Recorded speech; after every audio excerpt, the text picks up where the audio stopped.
दोस्तों, कहानी का आनंद लेने के लिए कहानी को पूरा सुनिएगा और अगर कहानी अच्छी लगे तो लाइक कीजिएगा।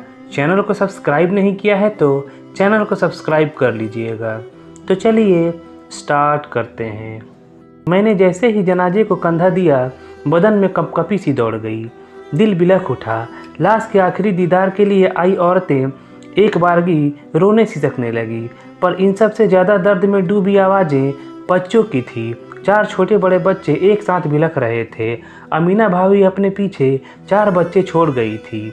5वें को जन्म देते वक्त वे खुद बच्चे के साथ ही इस दुनिया को कूच कर गई। पिछली रात जब उसे दर्द उठा था तो अनवर भाई ने उसे शहर के एक अच्छे अस्पताल में भर्ती कराया, पर डॉक्टर अमीना भाभी को मौत के मुंह में जाने से नहीं बचा पाए और न ही उसके 5वें बच्चे को ही। हंसमुख अमीना भाभी की लाश को जब मैं हमेशा के लिए विदा देने जा रहा था तो गुजरे वक्त की यादों में डूब गया। अनवर मेरी बुआ का इकलौता बेटा था। हम एक ही शहर में रहते थे, इसलिए अक्सर एक दूसरे के यहाँ आना जाना लगा रहता था। वह मुझसे 4 साल बड़ा था, इसलिए मुझ पर बड़े भाई का रौब झाड़ता रहता था। पर जब उसकी शादी हुई तब मैंने उसे और अमीना भाभी को खूब सताया। सुहाग रात को भाभी के कमरे में अनवर के जाने से पहले पहुंच गया। अमीना शर्म व हया की गठरी बनी लंबा सा घूंघट निकाले पलंग पर बैठी थी। मेरी आहट पाकर वह और सिमट गई। मैं आहिस्ता आहिस्ता चलता पलंग तक पहुंचा और बड़ी अदा के साथ उसकी कलाई पकड़ी और घूंघट उलट दिया। मुझे सामने पाकर वह एकदम डर गई, पर मेरे पीछे पीछे आई मेरी बहनों की खिलखिलाहट ने उसके डर को दूर कर दिया। फिर वह भी मुस्कुराए बिना न रह सकी। इधर जब अनवर झूमता कमरे की तरफ बढ़ रहा था तो हमसे मुठभेड़ हो गई। वह बनावटी गुस्से से आंखें तरेर कर पूछने लगा, तुम सब मेरे कमरे में क्या कर रहे थे? बात यह है मियाँ, मैं हकलाते हुए बोला। क्या बात है? वह बेताबी से पूछ बैठा। तुम सब जाओ, मैं बहनों को इशारा करते हुए बोला। हाँ तो बात यह है जनाब, भाभी मायके से एक अनमोल तोहफा साथ लाई है। तोहफा हो या और कुछ, वह तो मेरे लिए है, तुम्हें इससे क्या, चलो फूटो। और वह मेरा कान मरोड़ता हुआ कमरे की तरफ बढ़ गया। पर फिर शुरू हुआ बच्चों का पैदाइशी का दौर। शादी के 1 साल बीतते बीतते अनवर एक बच्ची का बाप बन बैठा। हम सब ने उसे पहली औलाद के लिए मुबारकबाद दी और दूसरी के लिए संभल संभल कर कदम रखने की हिदायतें भी दी थी। पर अनवर कब मानने वाला था? पहली बेटी 2 साल की भी न हो पाई थी कि दूसरे का पैगाम आ गया। चौथे साल के आखिर में अमीना भाभी ने एक लड़के को जन्म दिया। अनवर लड़का पाकर खुशी से पागल हो गया। रिश्तेदारों को खूब खिलाया पिलाया।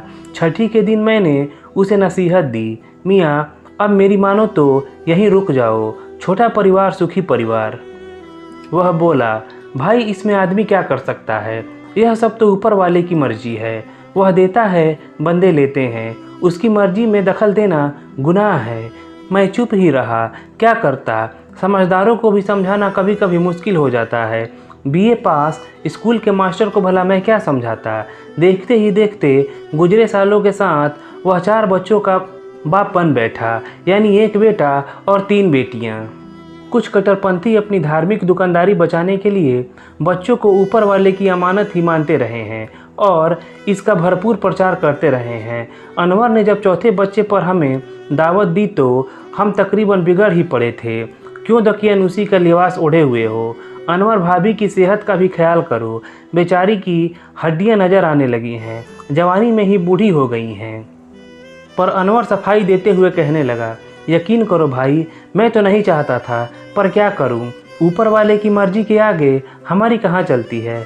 और भाई यह मर्दानगी का भी तो सवाल है, मैं अभी बूढ़ा नहीं हुआ हूँ, यह बात हर बच्चा साबित करता है।